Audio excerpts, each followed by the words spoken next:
I've been living inside my ex-boyfriend, Joey's, body for about 5 years now. I've never told anyone this because they probably wouldn't believe me. And to be honest, life isn't too bad nowadays. His family is lovely. He was, and still is, popular. So, being a cute, privileged guy isn't the worst. I had to get used to having a dick, but it's not like I wasn't familiar with his anyway. There's no denying I miss my old life as Gemma Martin before we switched bodies. My old family and friends. Sometimes I wish I could tell them the truth, but any positive outcome from that is unrealistic. So I decided to get it off my chest here. The internet, where people will either believe it or not, but I don't need to care. Back when I was Gemma and Joey was Joey, Joey asked me out in high school when we were both 16. He wrote it, almost illegibly on a rubber, and threw it at me in class. And, well, I fell for that dork. We hit it off and became an item. And for a while, it was a typical teen relationship. Soon, we introduced each other to our families. Joey's family was extremely welcoming to me, and it was incredibly sweet how well Joey cared for his dying grandmother. She had lung problems, was immobile from arthritis, and almost blind, and more. And it broke my heart to see such a lovely lady suffering like that. When Joey invited me over, we would read to her and tell her about our day. She didn't talk too much, but you could tell she was listening as she smiled at all the jokes. Her list of health issues expanded over time, but a stage 3 breast cancer diagnosis was the final straw. I cried a lot for them, as at that point she felt as much my grandmother as his.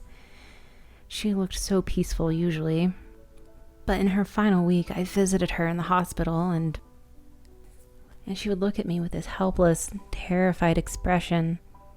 I felt horrible not being able to do anything for her as she lay there dying, her eyes darting around in their sockets as if looking for an escape from her demise. Understandably, Joey did not cope well during his grandmother's final weeks. He didn't call me much and took ages to reply when I texted. So I gave him some space to deal with it all. Joey didn't cry at her funeral. Perhaps he had cried enough at the past. Both our families were there, and I felt torn watching him stare into the distance in silence through the whole thing. The day after the funeral, he called me for the first time in weeks. "Hey babe, how are you doing?" "I'm great, thank you." I thought his voice sounded different, but probably because I hadn't heard him so excited in a long time. I was surprised, but happy that he wasn't letting the grief weigh him down for too long. "Nice," I replied. "So what's up?" "I've got something to show you. Come on over, Gemma," he said. He sounded full of energy, but I thought I heard his voice crack. He greeted me with the widest smile I've seen on his face and gestured me over to his room. Then he sat on the floor in the middle of the room, cross-legged, stirring a cup of tea. "Babe, what are you doing?" I asked. "Now, let me ask you a question. Answer honestly. Have you ever wanted to live a day in my life?" "Huh?" "Because I'd love to see what a day in your life is like." "Well, you know me pretty well already. My life isn't that interesting. Anyway, what is this we're doing?" "Listen," he put a finger in the air. "I happen to be browsing the World Wide Web." He spoke slowly. "I found a fun magic trick we could try. Would you mind giving me a drop of your blood, please? Just a prick." There was a long pause. "My blood? For a magic trick? Are you serious?" He grinned and raised his eyebrow. I was convinced the grief had driven him batshit crazy, and I didn't want to make things worse. Well, what is this magic trick supposed to do? You won't believe me if I tell you. You'll think it's witchcraft. Dude, I need to know what it is before I give you my blood. You a vampire or something? He finally agreed. Keep this secret. I want to try making us switch bodies. You wake up in my body, and I'll wake up inside yours. It'll be fun, I promise. He giggled weirdly, then coughed and composed himself. I decided to play along with his absurd game without questioning him too much. But at that time I was worried for him. I thought if this mental state of his kept going, I'd have to tell someone eventually. What do I do with my blood? I asked. He held out his hand. Give it to me. All right. I was wearing a badge from a charity I'd donated to and pricked my finger with it. I squeezed out a small drop of blood and put it in his palm. He squeezed his hand shut into a fist and leaned closer to me, looking into my eyes. You're so beautiful, he whispered. It must be wonderful to be a girl like you. Thanks, babe, I said. I love you too. He stared at me for what seemed like forever. Not that he hadn't stared at me before, but it felt weird that day, especially with the events that preceded. Okay, Mom said I need to help her pick up Kylie from preschool today, so I better get going. I'll see you tomorrow. Love you, Joey. You get some rest, okay? He nodded and kept staring as I walked out the door. The next day, I woke up in Joey's room. I thought I'd fallen asleep with him in his room, but when I sat up, my body felt different.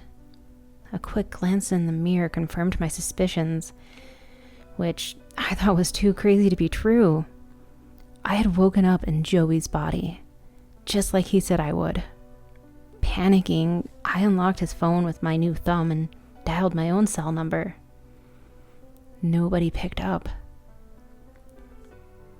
I decided to live as Joey for a while until I could get contact with him, who I was sure had taken over my body. I knew enough about him to pass, albeit with a few odd stares when I said out-of-character stuff, but it was manageable. When I didn't see him at high school the next day, I got worried fast. A few days later, Gemma Martin, was reported missing on the local news, and 5 years later, authorities still don't know where my body went. It hurted to see my family devastated. I just hope Joey took care of my body and it didn't end up dismembered in garbage bags, or worse, in a strip club. I have no idea how the switch happened, and I can't guarantee it'll never happen again. After doubting my own sanity for 5 years, I don't think I'll ever be sure if it happened in the first place. But time has passed, and after the initial shock, I've been doing all right, I guess.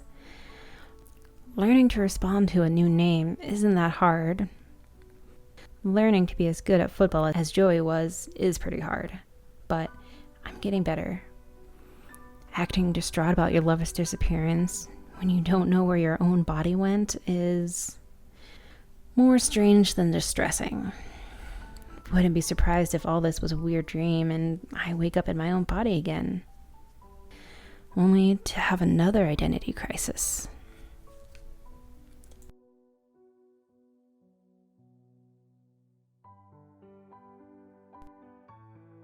People have always wondered how I've been able to live in such an isolated place. It mostly consists of dense forests and marshlands sprouting up around a vast lake that's considered a local beauty spot. The truth is, I've always preferred how isolated it is from the rest of the world and the surrounding tranquility. I've always loved walking around those parts, the gentle rustle of the wind through the shivering reeds, and the crunch of leaves beneath my feet seemed to wash away the stress of the daily commute to work. It almost seemed like existing separately from the rest of the world, my own private dimension. It had been raining heavily that summer, and I found myself aching to get back to my daily routine. My dog, Bailey, had been just as eager, scratching and whining at the front door. Being a border collie, she'd lived to roam the open green, which made her the perfect companion for me. On the first clear day, we both left that morning without a single hesitation. The scent of wet leaves on the misting air filled my nostrils. Bailey pushed on ahead, her tongue lolled out and happily panting. I had to jog to keep up with her as she tugged on her leash. We had taken our usual route around the lake, through the bog, half hidden by reeds. Flies buzzed lazily over our heads under the warming sun, casting stretching shadows of the thin trees that plotted the ground. Moss clung to their dark brown trunks, climbing towards their branches. The squelching sound beneath us half soaked into my shoes, but I don't care. I felt so alive. A low rustle through the thicket made Bailey go rigid in her step, ears pricking upwards as she caught the scent of something, probably a rabbit. She turned to me, her big brown eyes wide and pleading. I laughed. "Okay, girl," I told her, clipping off her leash. "Go on ahead." She disappeared as a black and white blur through the surrounding grasses. The white tip of her tail sticking upwards was the only sight of her for the next few minutes, until it too was swallowed up into the towering green, leaving only some rustling splashes and the occasional bark. I stood there, watching and arching my back towards the warm sunlight that streaked through the disappearing gray clouds. It felt like forever since I felt it on my skin. It had been a few minutes of complete relaxation when I noticed the silence. It was something I had long become used to, but this was different. There were no birds chirping in the trees or patter of rabbits' feet. Bailey's bark seemed to have been swallowed up by it, too. "Bailey?" I called, my heart pounding with anxiety. Nothing. "Here, girl," I whistled. Still nothing. My stomach knotted. Bailey was my best friend. I had her for 3 years. I loved her. Even just the thought that something might have happened to her was like a knife twisting into me. I rushed forwards, peeling back the plants and calling her name. A low rustle silenced the growing worry inside of me. My heart leapt. God, you really scared me. As my eyes adjusted to the small form paddling through the shallow end of the lake, the thought rooted me to the spot. It wasn't Bailey. I had no idea what it was. Its small, pale form skimmed effortlessly through the water, barely making a ripple. The assumption that it was a fish was thrown out when it hoisted itself up onto the dry banks, shaking itself dry. Its skin was neither scaly nor covered in fur. Instead, a thick, sickly gray that bulged out with warts, not unlike a toad. Its body shone slick with water in the overhead sunlight. Its massive head that bobbed down as it dragged itself around on its tiny limbs. A careless stumble alerted it to my presence. It turned around and the breath froze inside my body. Pure black stared back at me. There was no iris or sclera to be seen. Its eyes were huge, taking up almost 2/3 of its skull, and almost devoid of light. Underneath were 2 tiny holes and a thin, almost invisible line that composed the mouth and nose.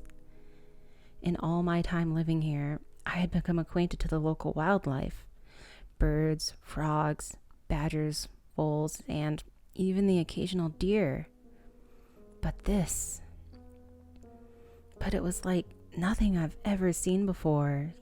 Yet, there was something unnervingly familiar about it. It looked like a baby. I remembered the vague, dusty science lessons where my class had been shown one developing, amidst barely muffled giggles and whispers. Aside from the obvious inhuman features, it was almost identical. The oversized head, the big eyes, and the underdeveloped limbs. It blinked, straining its neck under the weight of its bulbous skull to look at me. Its mouth expanded into a toothless, gaping grin, cooing as it crawled over. I just stood there, my rational mind trying to process the abnormal sight in front of me. If it was even real. I jolted as I felt the sudden pressure on the toe of my shoe. I looked down to see the creature chewing on it, a pearly string of drool, slicking the mud-encrusted leather. The creature gaped up at me with another vacant smile. If it hadn't been for those pitch-black, soulless eyes that seemed to be trained on my slightest breath, I would have called it cute. As grotesque as it was, I felt a sudden compulsion to pick it up and rock it in my arms. I don't know if it was centuries of human instincts encoded in me or pity for how misshapen it was, but every cell in my body seemed to be pushing for it, despite the fear wavering through my body. There was more rustling coming from the patch of dense reeds close to where the creature and I was. I saw a flash of peeking black before two more tiny heads poked through. Another emerged up from the still surface of the lake. Soon, it had been joined by 5 identical creatures. They stared up curiously at my new alien presence, though, unlike the bolder one, they seemed to be keeping their distance, half hidden in the bog land, emitting high-pitched chirps and gurgles. Bailey had been pushed to the back of my mind, though ever present. I craned around the tiny thing, trying my best not to step on it as my eyes scanned for any distinctive movements amongst the plants. I wondered whether she had encountered one and chased it off into the distance, thinking it was a rabbit. Looking down at their stubby appendages, I doubted any of them would get very far. I winced at the thought, hoping she hadn't killed one of them. And while Bailey didn't have a bad bone in her body, she never realized her own strength, especially when it came to things smaller than her. I sucked in a breath, fingers clenching at my sides. Lifting my foot slightly, I managed to slide the creature off without harming it and knelt beside it until its head was just inches away from my face. Without understanding what I was doing, my hands were already around its sides, hoisting it into the air. It kicked its chubby legs in glee at the sudden contact, tiny hands pawing at the air, trying to reach my face. Its squealing rose to a near inaudible pitch, wearing a wide smile. I soon found myself forgetting my fear, lulled by the soft sounds it was making, and found myself smiling at its antics. It looked at me as if I was the most amazing thing it had ever seen in its life, the same way Bailey always did. It possessed that unconditional adoration that only children and animals are capable of. It needed me. The moment was so consuming that I barely even registered something floating across the water. I found myself prepared to dismiss it as a lily pad until I looked closer. I only saw the bloodied scraps of black fur when it was already too late. As my head turned back to the thing in my hands, I saw sharpened teeth slide out from under the shadow of its pale pink gums, where there had been none just minutes before, almost too big for its mouth, with the tattered remains of a dog collar stuck to them. Its body began to vibrate, jaws snapping. I found myself barely able to hold it back, regardless of being several times bigger than it. The sweet coos and gurgles it had been making morphed into hungry snarls and hisses. I hurled it to the ground. It bounced off the stones, lying there for a minute. I was sure that I had killed it until it pushed itself up off the ground, dazed. Those same eyes turned back towards me, glassy with tears. Its bottom lip quivered. It threw its head back with a pitiful wail. Any thought of escape or even retaliation for what it had done to Bailey instantly evaporated in my head as the sound rang through my ears, the cry of a newborn baby. My leg muscles pushed myself towards it despite the screaming protests of my mind, hands already reaching out to it. A scream tore itself from my throat to send a flock of birds resting in a nearby tree scattering as I felt miniature bladed teeth embedded into my calf, tiny fingers bruising my skin. They swarmed around my feet like a shoal of tiny humanoid piranha, clambering up my ankles towards my knees, trying to pull me to the ground. My hands helplessly groped toward the sky, my legs encased in slithering bodies. God, they were laughing too, scratchy, distorted imitations of real babies as they had me surrounded. My mind was a blur of panic. I would die here. They would rip me apart into nothing, just like they had done to my best friend. Memories of Bailey flashed through my mind in quick succession. Her warm, wet nose, her soft fur beneath my fingers, the clack of her paws down the wooden hallway. All the things I loved about her that I knew I would never experience again. Rage bubbled upwards in me, spilling over. With one swift, adrenaline-fueled kick, I managed to send 2 flying back into the lake. Another skull fractured beneath my heel, soft brains spilling into the ground. I broke into a stumbling run, pain rushing up from the open wound, already soaking through the leg of my jeans, but I refused to stop or look around, their shrieks spilling into my ears. I didn't know how far I had ran before I finally crumbled into a ditch. The blue denim of my jeans was now soaked maroon from the gaping wound that had been left behind. My eyes remained frozen to the gravel, too afraid to look up in case I saw them crawling towards me. When I raised my head, only to see the empty road, I fell over and wept. It's been a year now since that day. I don't go walking anymore, at least not down that path. The scar still runs over my leg, a good 2 inches in length, though it's faded with time, the memories haven't. There hasn't been a day where Bailey hasn't occupied my mind. Her food bowl still sits in the corner of my kitchen, gathering dust. Her leash strung up over the upstairs landing, and her toys still scattered around, ready to be played with.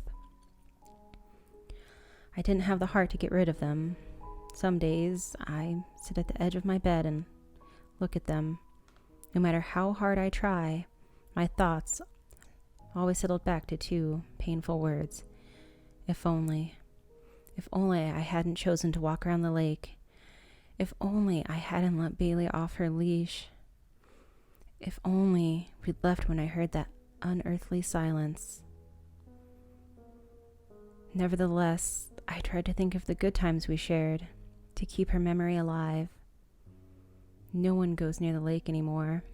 Animals have gone missing down there, and a few people too. The police have searched for them, but always come up empty-handed. It's the kind of place where no one really knows how many have disappeared down there, but I know exactly where they are. I've already put the house up on the market. I'm still waiting for a buyer. But I just want to get out of this place as quickly as possible. Never did I think that I would ever want to leave this place, but here I am.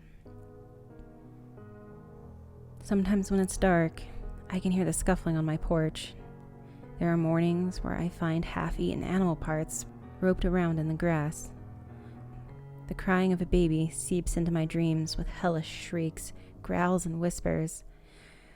Bared teeth flash out through the darkness of my mind, along with the flashing reflection of huge, shark black eyes on the rippling waters, encircling me, ready to descend and rip apart my flesh.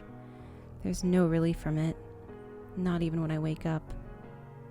Especially when I see the dozens of tiny red handprints smeared across the edges of my bedroom window.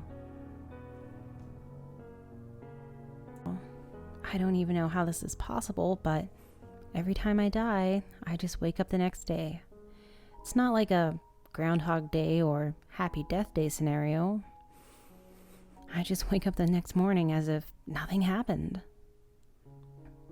My stupid ass crossed the street without looking, and boom, smashed by a car flying down the road. It wasn't pretty, and I actually didn't die immediately. It wasn't until I got in the ambulance that my heart finally stopped and I was pronounced dead. At least, I think that's what happened.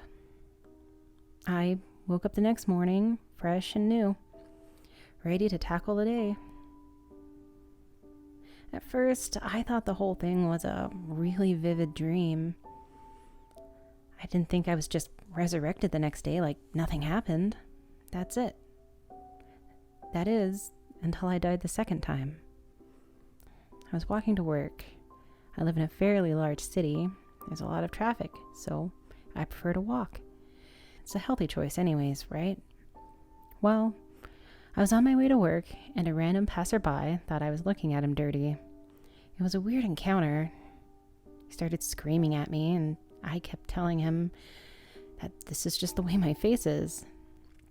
I said I didn't mean to offend, but obviously he didn't believe me. He pulled out a knife and stabbed me right there in the street. I woke up again the next morning and started my walk to work, but then I realized that the usual traffic was lighter. I thought I was in an infinite loop until this point. The usually crowded streets didn't have as many people on them. I pulled out my cell phone and looked at the date. Saturday, July 20th. I stood there on the sidewalk for a minute, dumbfounded. The last time I died, it was Thursday. I figured I just had a couple odd dreams, those dreams where you wake up from a nightmare only to find that you're still trapped inside the nightmare. Real cliche horror movie type stuff. But this wasn't the case here. I had lost 2 days. I had died 2 times and somehow came back to life. I ran home as fast as I could and tried to find evidence that I had died 2 days ago. There was nothing. No news articles, no rest in peace Facebook posts from people I didn't actually know or care about. Nothing. I tried to search for the incident that happened yesterday, but came up short there too. There's no evidence of a random city stabbing, no homicide articles online, nothing. The whole incident never even happened.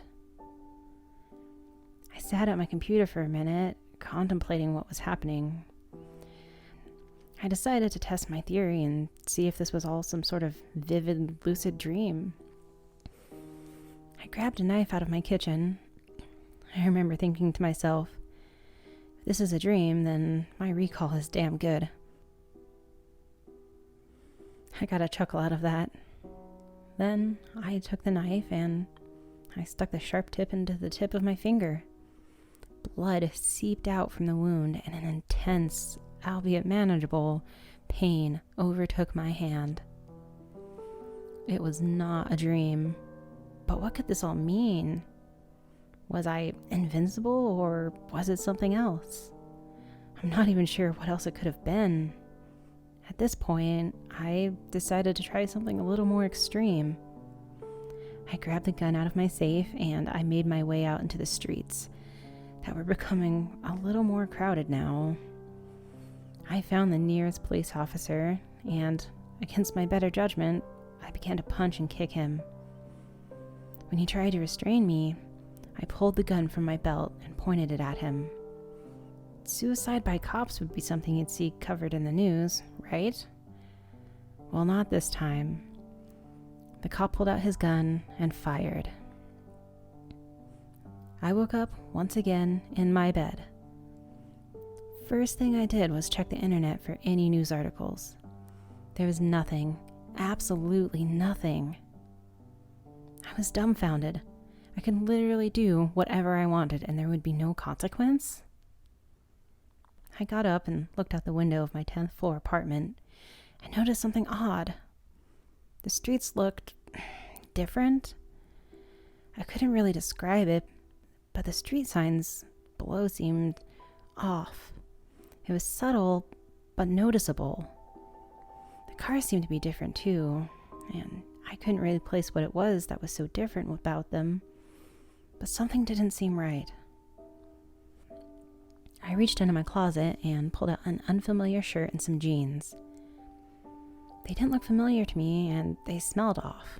Not bad, but they definitely weren't washed with my usual laundry detergent.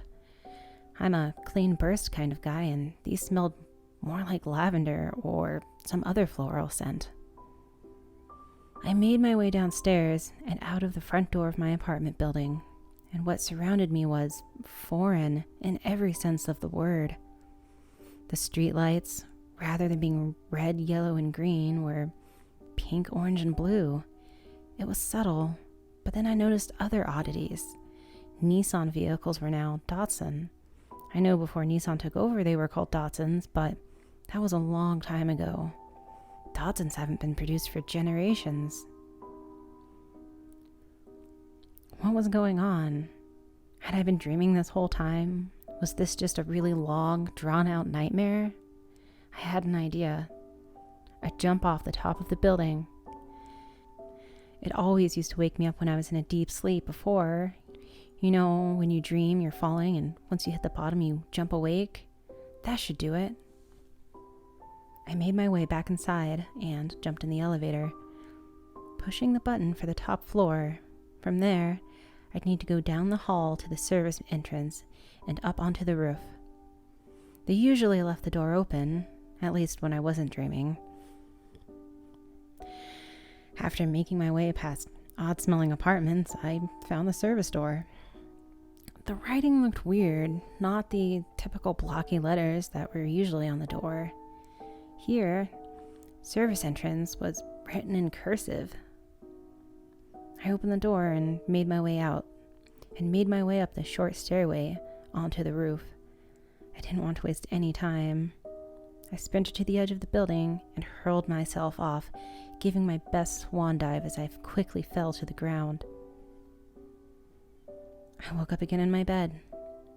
How could I be sure this was the right bed, though? I went to the window and peered out again. This time, the city was obviously different. The sunlight was a bright red. The buildings appeared to be made out of some type of shiny metallic material, and the cars below were blocky and glided across the ground with ease. The usual smoggy haze that covered the city wasn't present either. I reached into my closet to throw on some clothes and found a very odd wardrobe. Jeans were replaced by leather pants. T-shirts were replaced by skin-tight leather. I looked at them with discomfort before begrudgingly putting the clothes on. I guess this was what I wore in the dream universe, if that's even what you could call it. Still, I felt like I needed to wake up. This all felt so surreal. I made my way downstairs, repeating the usual start of my day. I began walking down the street, taking in all the changes. As I passed a few fellow pedestrians, I noticed large, clear masks covering their faces. They looked at me with disapproval as I walked past. I continued on my way, determined to not let the strangers' judgments get the best of me. I made my way to the end of the block when I noticed the air was heavy and hard to breathe. I couldn't seem to catch my breath. I began choking and fell to the ground. Thoughts raced through my mind. Were they wearing those masks for this reason? Then everything went black. I woke up in my bed again. My sheets smelled off. The lighting in my room had changed from a soft yellow to a fluorescent blue. The lights buzzed above me. I got up out of bed and looked out the window. The city was so much different. The buildings all black. There is no sunlight, even though the clock says it's 9 a.m. All of the streets are illuminated by neon tube lights, and as far as I can see, there is no one on the streets. I'm not sure what to do at this point. Killing myself doesn't seem to be fixing anything. Killing myself doesn't seem to fix anything. The world I wake up in gets more different each time. I'm scared to go outside, in fear that the air will be unbreathable and I'll suffocate again.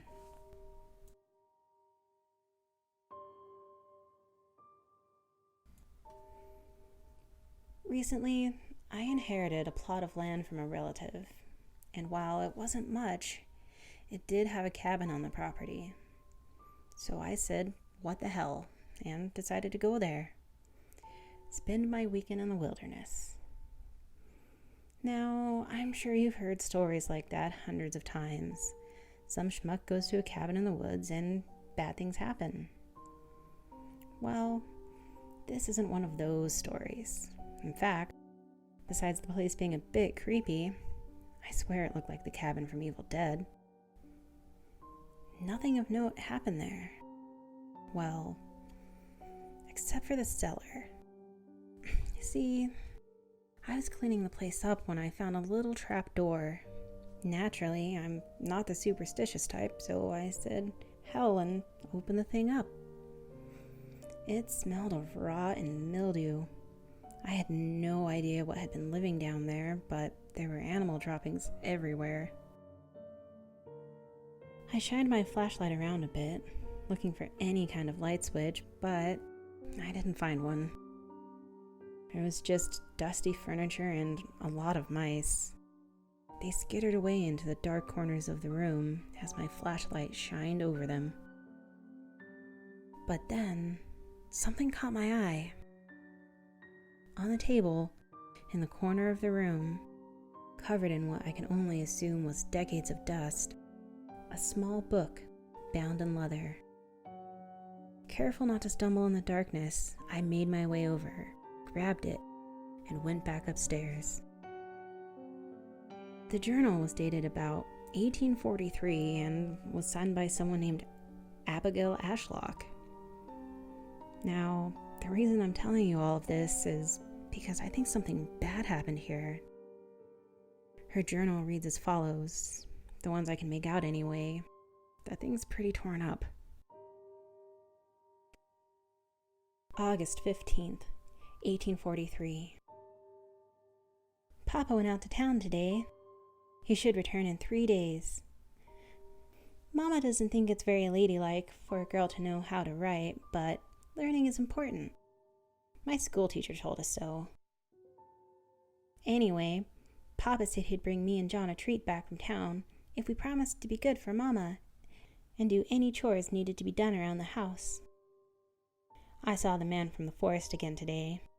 He told me to stay away from the well, said that's where the Shadow Man lives. August 19th, 1843. Papa still hasn't come back. Mama's getting worried. He's never been gone this long, and John's come down with a fever. Mama hasn't slept in 2 days. She said if Papa's not back in 2 days, she's going to take John to town to see Doc Morgan. I'm real worried about him. I went to get some water from the well, but it was red. So I went to the creek. I hope he'll be all right. August 20th, 1843. Papa came back last night, but told us not to go outside. I've never seen anybody so scared, like the devil was outside our door. Mama says John has to go to town, but Papa won't budge. Said there's something out there, and we can't go outside till the sun's up. I hear something outside. It's scratching on the walls of the house. August 28th, 1843. Mama went out last night and took John. Papa told me to go to the cellar, and I heard shooting. Papa's shotgun. I'm hearing heavy walking above me. Like a bear, but bigger. I'm scared. September 2nd, 1843. The sun came up. I saw through the floorboards. I'm so hungry. I'm going up to look for Mama, Papa, and John. Oh God, something tore Papa up bad. I think that was Papa anyway. Hard to tell since his head's gone. I still haven't found Mama or John. I think the Shadow Man got him. It's night now, and the Shadow Man is back. I'm hiding in the cellar. I saw him, though, before I came down here. He's as black as pitch, the size of a man with bright red eyes like fire. He never stops moving, like water or something like that. He's awful hungry.